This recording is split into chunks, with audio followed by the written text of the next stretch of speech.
All right, good afternoon, everyone. Welcome to the Orange County Emergency Operations Center.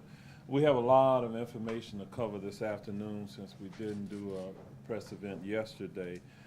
Joining me today, I have Orlando Mayor Buddy Dyer. We have Division Chief Laura Avery from our emergency operations. We have Mr. Charles Williams from FEMA. We will be joined shortly by Dr. Maria Vasquez, the Superintendent of Orange County Public Schools. We have Ms. Janice Moran from the American Red Cross, and we also have Sharon Arroyo from Duke Energy. We're going to cover a lot of those different issues facing our community. As we start today, I do want to alert you to the fact that I just signed an extension of the executive order declaring a state of emergency here within Orange County. This, of course, allows us the flexibility to be more nimble in our abilities to provide services, resources, and support for our residents. Our Orange County Public Works, Utilities, and our Family Services team have been really working around the clock tirelessly to make certain that we're providing for those basic needs for our families within our communities, especially those who have been impacted the most, where they have had to leave their homes. They're in need of food and other life-sustaining supplies.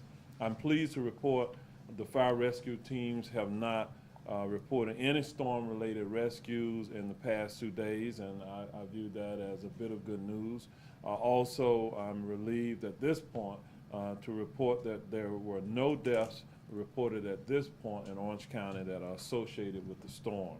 But we are still experiencing a significant flooding, which is causing more people to possibly evacuate their homes, and we will still have streets and intersections closed due to the excessive standing of water throughout our community. Some of our top priorities that we're focused on within the next few days includes keeping our residents safe, providing resources and assistance for anyone in need, and thirdly, doing everything possible to get services up and running. I'm pleased to report that all of our traffic signals are now functioning throughout the county. There are still 5 roads in Orange County that are closed due to flooding. They are Rouse Road north of Buck Road, Reams Road, Lake Eleanor Drive, Lake Underhill at the Econ Trail, and Buck Road west of Rouse Road. I want to also remind everyone that we are a FEMA designated county, which enables our residents to register to get help with disaster assistance from the damage caused by a tropical storm Ian. You're going to hear in just a few moments from Mr. Charles Williams from FEMA. But at this point, what they are reporting is that FEMA has 18,431 Orange County residents who have registered for the FEMA disaster assistance. For assistance, you can simply go to FEMA.gov for more information. There is currently 1 shelter operating in Orange County with just under 100 evacuees. This shelter is located at the South Econ Recreation Center and is pet friendly and handicap accessible. We do anticipate more people to evacuate to the shelter as the water continues to crest within our community, which creates more flooding. Cresting is what occurs when the rainfall recedes into the rivers, causing the river waters and the lake beds to overflow. We thank the American Red Cross and the Salvation Army for their assistance in operating the current shelters that remain open. The Red Cross and the Salvation Army are instrumental in assisting our family services employees in getting food and water to flood-stricken areas. 240 hot meals were delivered this morning in the Orla Vista area, and we are efforting more ways to assist those coping with the flooding. Now let me just thank our Orange County commissioners. They have been working with our teams of support staff going out into the community. Commissioner Siplin, Moore, and Uribe have been working tirelessly with our staff to provide food and water in areas such as Bunnybrook, Trailer Park, Taft, the Gulfstream Mobile Home Park, and in Northwest Orange County in the Rock Springs Mobile Home Community and at the Hope Community Center in West Orlando. Now let me just talk a little bit about the debris removal. We realize that the storm has created more debris than normal within our community. In response to Hurricane Ian, Orange County Public Works has initiated the county's monitoring and debris removal contracts. This is where we bring in extra teams of contractors to help remove the debris from alongside our roadways. The contractors are hired by Orange County to haul away large amounts of debris. That means a large amount of debris that is too big for normal yard waste collection. Detailed plans will be provided soon, including direction when to place items at the curb. This information will be available on our website at ocfl.net/en. Please remember that vegetative debris, which is any green plant, must be separated from other storm-related debris. Leaves and twigs should be separated from normal yard waste and bagged for trash pickup. Residents who live in gated communities should consult with their HOA for direction on where to set the debris and how it will be picked up. I want to talk a little bit now about the impact on our parks and recreation facilities. 2 Orange County recreation centers are closed until further notice. They are the South Econ Rec Center, which is being used as a shelter, and the Silver Star Recreation Center, which is having utility issues. As far as our camping parks, Moss Park is closed until further notice, and the park is underwater and inaccessible at this time. The following parks or trails are closed until further notice. West Beach Park, Blanchard Park, and the Little Econ Trail, Dr. Phillips Park, and I'll talk now about our boat ramps. Orange County is still under a no-wake advisory for all lakes and rivers until further notice. Public boat ramps under the control of the county remain closed. We are asking our residents to please refrain from any recreational activity in the waters and refrain from any contact in or around water bodies at this point. We expect this advisory to be in effect at least through the weekend. Now I'll talk a little bit about animal services. The Orange County Animal Services team has been working around the clock during and after the storm. We had 9 of our staff members who rode out the storm at the shelter with the animals. So God bless them. Fortunately, all of the staff and all of the pets are safe and no water breached the shelter. Unfortunately, we know some families have been separated from their pets during the storm. The Animal Services website has a lost and found a pet forum where people can report if they found or lost a pet. You can find this forum at www.ocnetpets.com. ocnetpets.com. We continue to experience some power outages within our community. You're going to have an opportunity to hear from Ms. Sharon Arroyo with Duke Energy for an update in just a few moments. All OUC customers who lost power due to the Hurricane Ian, OUC is reporting that they have been able to restore all power within their jurisdiction. The remaining individuals without power are those being affected by flood waters or damaged customer-owned electrical equipment, and it will perhaps be some time before we see all power restored. And at this time, I'm going to ask Mayor Buddy Dyer to come up and give you an update from the City of Orlando. Mayor Dyer. Thank you, Mayor Demings.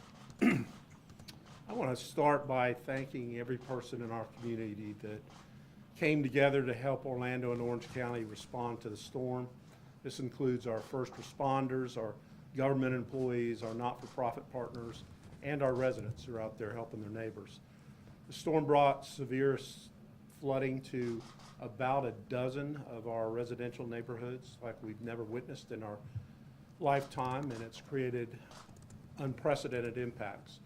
Yesterday, we had experienced a break in a 36-inch force main, one of our main wastewater pipes that take sewage out to the Iron Bridge wastewater treatment plant. There was an overflow of sewage resulting from that in Lake Rowena and some of the lakes that are connected to that. Our Public Works team has been working tirelessly to fix that break, and it should be completely finished by this evening. Until then, we have crews on standby to respond to any backups. This is a part of a larger problem that's created by rainwater and groundwater intrusion that has been overwhelming our wastewater system. Because of that, we're asking our city residents through the rest of today to help us limit the usage of water. So that means flushing toilets, doing laundry, washing dishes, showers, baths, pressure washing, and irrigation system. As a city, we've been doing our part. We've turned off all of our irrigation systems. We're working with residents who experienced flooding into their homes and businesses to help them open for customers. Our inspectors are out in force. They're working proactively in impacted neighborhoods, going door to door. As the water recedes, they're conducting necessary inspections to restore power safely.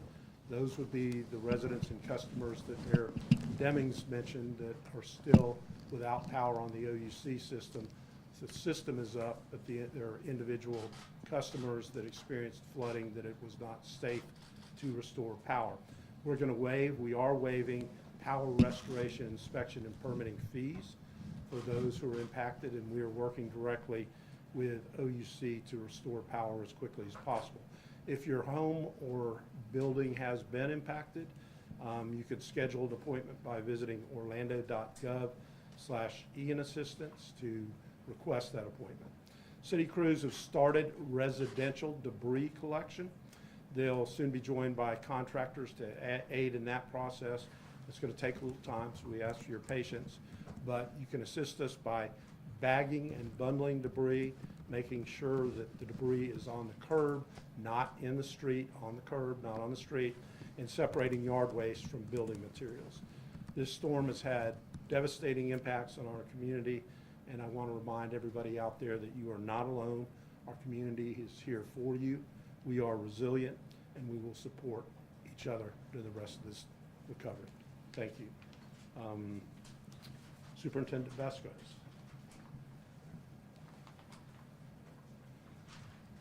Thank you, Mayor Dyer. Good afternoon. I'm Dr. Maria Vasquez, the Superintendent for Orange County Public Schools, and I'd like to provide a hurricane update and share information to our families and our employees. Returning to a safe learning environment quickly has been our main focus, our priority. All of the schools impacted by the storm have been evaluated by our maintenance and custodial teams, except for Riverdale Elementary School.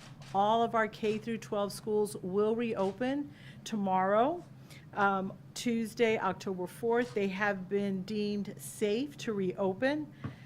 Riverdale Elementary students will not begin until Thursday, October 6th. We have relocated them temporarily to East River High School, and we really appreciate the work of Principal Becky Watson and her team in helping us accommodate the families and the employees from Riverdale to their temporary location.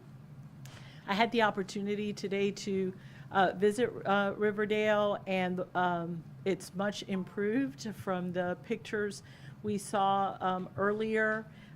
The damage is quite extensive and will take some time to repair, but the work that I see that was done has been done very quickly. Many of the items that were not on the floor will be salvageable, and we're looking forward to Riverdale returning in the near future. We will host an open house at East River High School Wednesday from 5 to 7 for our Riverdale families. We will have extracurricular activities resuming in all of our schools tomorrow afternoon. Extended day will also resume at all of our elementary and middle schools. Any missed athletic and extracurricular activities will be rescheduled where possible, and our schools are working diligently to get those rescheduled. We know that our students and their families and some of our employees may need assistance to recover from the storm. So we'd like to remind you that there are lots of resources out there. Our foundation has also set up a Hurricane Ian Relief Fund. If there is anyone out there that would like to aid in the relief efforts, please go to ocps.net and click on the icon Hurricane Ian Relief Fund. As far as makeup days, I know there's lots of families and employees that are inquiring about makeup days. We have not made a decision about that. We are first and foremost waiting on direction from the state to see if they are going to waive any of the days. And once we hear from the state, then we'll be able to decide how many, if any, makeup days we will need to use. There is a list of possible days on the school calendar that's posted on our website, and we do appreciate your patience as we make a decision on the makeup days. I cannot tell you how grateful I am as a superintendent and my staff to our maintenance and custodial teams, to the local utility companies, the county municipalities, and all of the staff who have been working tirelessly day and night to help us reopen our schools tomorrow. Thank you, and now I would like to turn it over to Charles Williams from FEMA.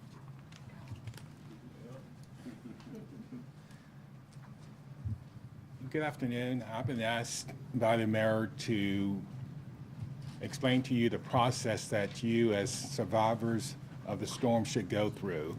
The first process you should do is call your insurance company. After you contact your insurance company, my recommendation is that you go to disasterassistance.gov or go to either Google Store or Apple to download the FEMA app. That will allow you to apply for FEMA aid online with no wait.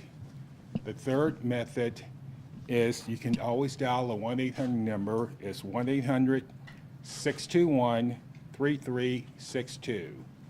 That is a common disaster number that all victims of FEMA disasters can call in, so there will be a wait time. So I'm just want to pre-warn you, there will be a wait time from anywhere from 30 minutes to 2 hours if you dial in. So I request that, if possible, to go to disasterassistance.gov, and you have no wait time. You can apply for help, and we will be readily available to help you. If you have any questions, please see your local county emergency manager, and they can assist you in our ability to help the community recover back to normal. And I think I'm supposed to turn it over to Duke Energy, and I forgot her name already. I apologize. Sharon Arroyo, thank you, and good afternoon. So our Duke Energy crews have restored power to nearly 1 million customers since the storm left Florida. We currently have approximately 12,000 customers that still remain without power. 3,000 of those are in Orange County. We expect to have those restored by midnight tonight. There are, however, approximately 200 customers in Orange County that will be restored by tomorrow, and that is due to flooding issues. We want to say we are very grateful to our customers for their patience during this time of restoration. Thank you. Okay, one of the things that I touched on a little bit, all of our commissioners are out working in the community, but I know that Commissioner Gomez Cordero was out today and has been out as well, working in her community, so I did want to mention that. What we're going to do at this point is open it up for any questions for Spanish-speaking media. If you have any questions, I'm going to ask Ms. Ilia Torres to come forward, and she can do the interpretation for myself or others. But we also have Dr. Karsh, the health officer for the Orange County Department of Health, that is present if there are any questions around any of these health-related alerts, he would be the person who would do that. And then we also have Ms. Diana Almodovar from our Public Works. She's fluent in Spanish, so we can call on her as well. And so with that, we'll open it up for any questions. And we have our emergency managers here in the room, so any really tough questions, we'll go to them with those. All right, so we'll open it up for any questions. I got a question for Mr. Charles. Charles Williams. Yes, speak. Mr. Williams, come forward, come forward. Yes, To your point about folks contacting FEMA, whether through the app or by phone, kind of talk about what the feedback has been so far that you and your team have experienced from folks here that have survived the hurricane. The feedback that we received from the folks the survivors that have survived the hurricane that I've personally received is they have a very friendly feedback on disastersystem.gov. It's laid out easily. They had no problem using it. The only negative feedback was the wait time on the 1-800 number. That's the reason I want to let the people know there will be a wait. And unfortunately, it's nothing we can do about that. So that's the reason I say plan 30 minutes to 2 hours to be on wait. I know that's a shock to you, but you got to realize this line service all the citizens that have ever been affected by a disaster for the initial input and case work and follow-up. So you have people from California, Puerto Rico, Alaska, Hawaii calling in. So if you have to call in with your number, Charles' opinion, call in at after 2 a.m. in the morning. That's the low peak time. It's just like everything else when you look on the internet. You have your peak time. The peak time for that line is normally between 8 a.m. and 5 p.m. So if you call in a normal business day, you will have that long wait. And then just a quick follow-up question. Yes, ma'am. Do they need any documentation whether they use the app or to call in? But Okay, do they need the any documentation? documentations that required is on the application. The major one there is an insurance determination. So if you have homeowners insurance, you need to get the determination from your insurance company of what they're covering and that you have coverage. The other one is your social security number and your proof of ownership of vehicles. If you claim you lost a vehicle, and your proof of ownership of your home or a rental agreement. But the application itself on disastersystem.gov lists all those documentation you need even before you start the process. They say, hey, here's your checklist. You need these documents before you even start. You're welcome, ma'am. Question for Mayor Demings. Why has it taken 5 years to improve the infrastructure in Orla Vista? It's a complicated set of events there in Orla Vista. It's a 60-year-old community, and so it didn't get the way it is now overnight. It's been some time, but we're very, very committed. It's a costly fix just because of how the community is built, and so the question is always who's going to pay for those improvements that's needed. And so we have a plan of action to go in and rectify. So that's the simple answer. It takes time. About Orla Vista, some people in the community have said that you all said you're working on it. They want a little bit more concrete answers. Is there any specific detail you can give the community about what you all are doing to prepare to fix that problem area? We have over time been communicating with the Orla Vista community. So we didn't start, just before the storm, or we didn't start after the storm. Those community meetings have been underway, and the residents who've been there for some time, they fully are aware. What we're trying to do is accelerate that process at this point. And I go back to something I said the other day. There's no storm system that could have handled the enormity of what happened with Ian here. It's a once in 100+ year phenomenon.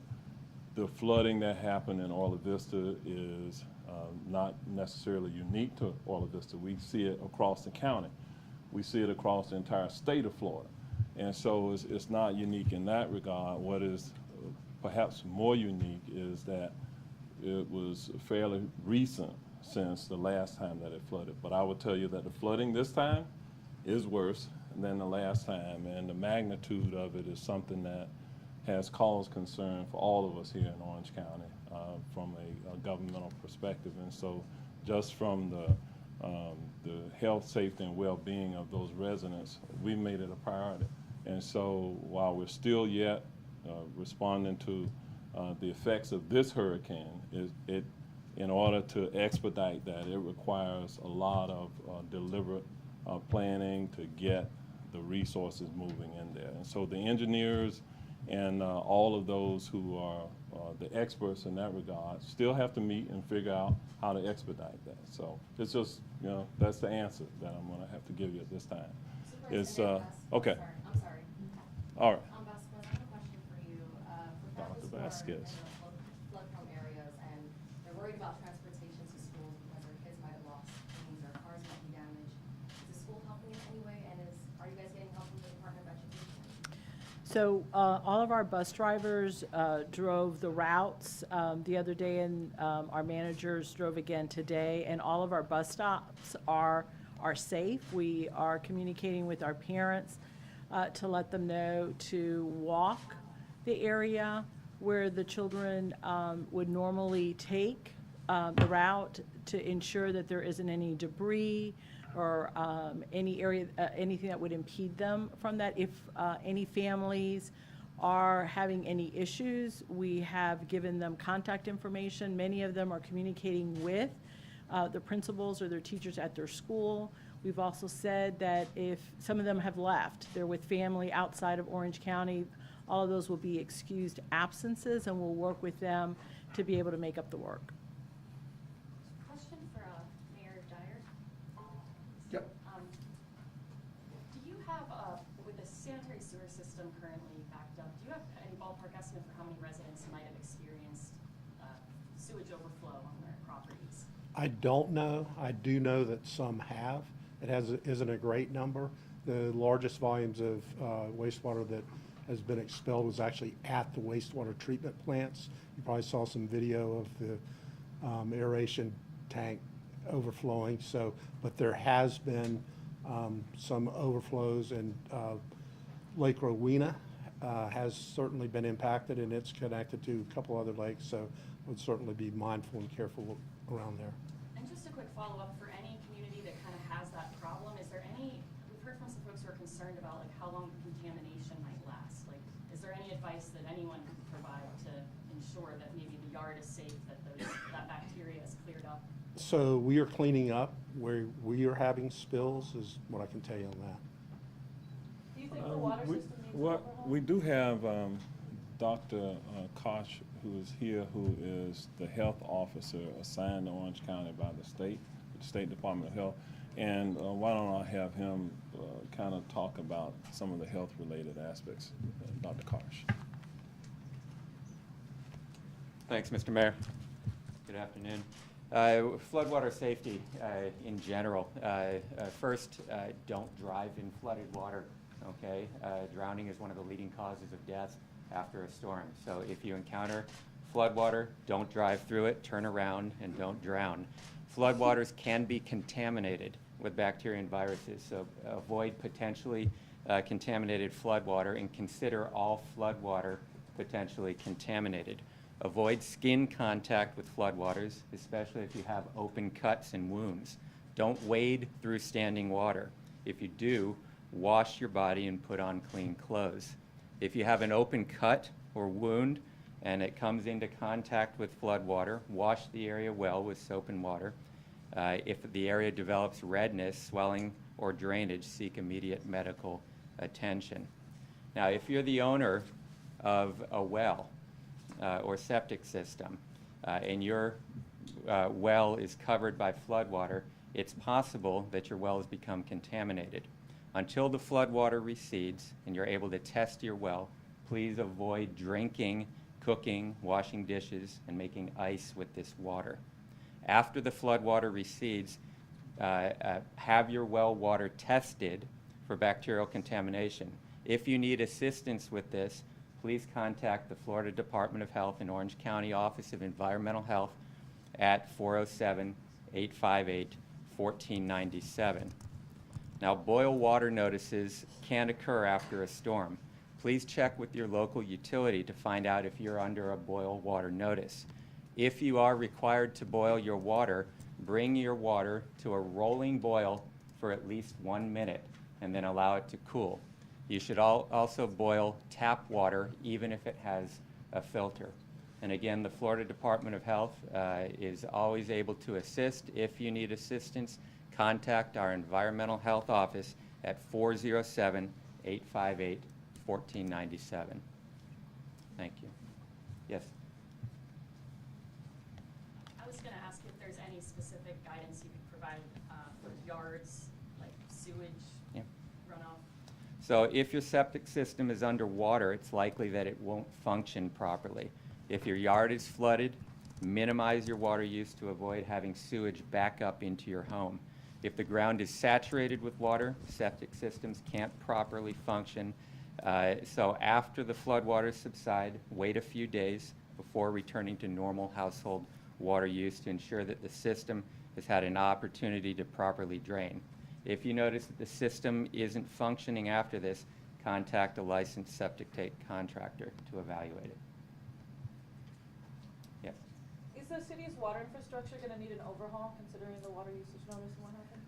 Well, I might ask Mr. Torres, are you available?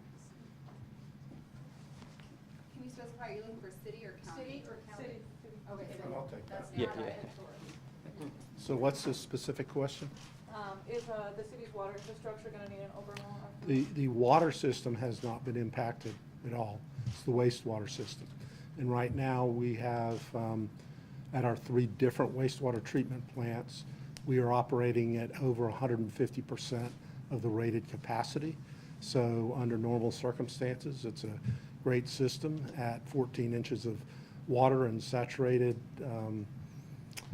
saturation levels that we had experienced even before the storm. We get intrusion into the wastewater system. So it's great 99% of the time.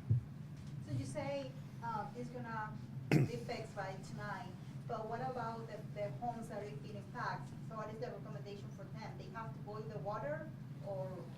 No, any impact, I suspect that there are some homes that had some sanitary sewer backups at their toilets or their showers. So obviously, they're gonna need to clean that up. There may be some homes that have some wastewater that has come into their yards. So I would avoid that until, let it go for a few days. And is there any recourse that residents can take as far as like getting that, like the yards resodded? Again, people are concerned about like bacteria. Like, is there any assistance available, funding assistance, or is that just kind of on the residents to resolve if their yard's been contaminated by a sewage system? I don't know that we have any funding related to that. I don't know if that's a FEMA-related thing, but I don't think so. So I think the resident is probably on its own. One last question, we have a text from online. Any last questions? Let me just get the Red Cross in to kind of talk about what is available in the way of some assistance that they're providing. Thank you. First, I would like to say thank you so much to the City of Orlando, Orange County, all of our communities for welcoming over 1,400 Red Cross workers to the area to be working this disaster across the state. And trust me, there will be hundreds, if not thousands more over the course of this response, which is going to take, I think we all know, across the state and here, months to come.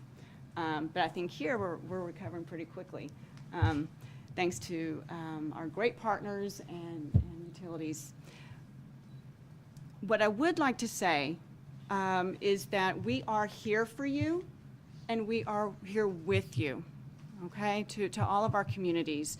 Please reach out to 1-800-RED-CROSS or go to redcross.org. So if you have any questions about services, even if your home was not impacted by the hurricane, this was a very traumatic experience for so many. And even if their home was not impacted, they can still call the Red Cross. We have licensed mental health clinicians that can, possibly help through the process, as well as many other resources. So I do ask that you visit the site or call 1-800-RED-CROSS. I have been asked many inquiries about how people can help with the Red Cross with this disaster. Again, you can go to redcross.org or call 1-800-RED-CROSS. You can help out financially with a financial donation. Not everybody can do that, but they still want to help. You can volunteer your time. And still, some people don't have the time to do that, but they still want to help. So share our social media, our posts, to get the word and message out so that we can continue to help more and more people. Thank you.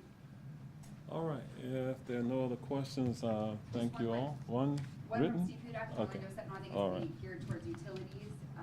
Ed Torres, come on up. From Steve Hudak, safety EP reports show Orange County Utilities wastewater lift stations struggle to keep up with the heavy rainfall with some spillage. What more can you tell us about the system's performance and how it can be improved? All right. First, I want to say that we were very fortunate. We did not have any water main breaks or any sewer, major force mains or anything like that, any pipe break. Again, very fortunate for all of our customers and visitors on that front. With regards to the pump stations, as it was discussed earlier, we have had a major storm event, close to a 500-year storm event. That's a 0.2% chance of probability of an event happening in a given year. Imagine that amount of rainfall. And with over 830 pump stations, we were able to maintain most of those running. As you can imagine, the amount of water and power loss was substantial. We were able to send our utility crews in between bands and respond quickly with generators to those sites. And again, out of 830 plus pump stations, we had some minor overflows in some 20 to 30 locations in that in-between time from the time that we lost power and we got the generators there. At this time, there's only 15 pump stations on generators, and all of them are operational, including the Orla Vista one. We gained power just recently. Thank you. All right, thank you all for coming. At some point in the very near future, we'll come back and we'll give you another update. Appreciate your attendance. Thank you all for being here. See us, an entire team of community workers here to make certain that we respond appropriately. Thank you all.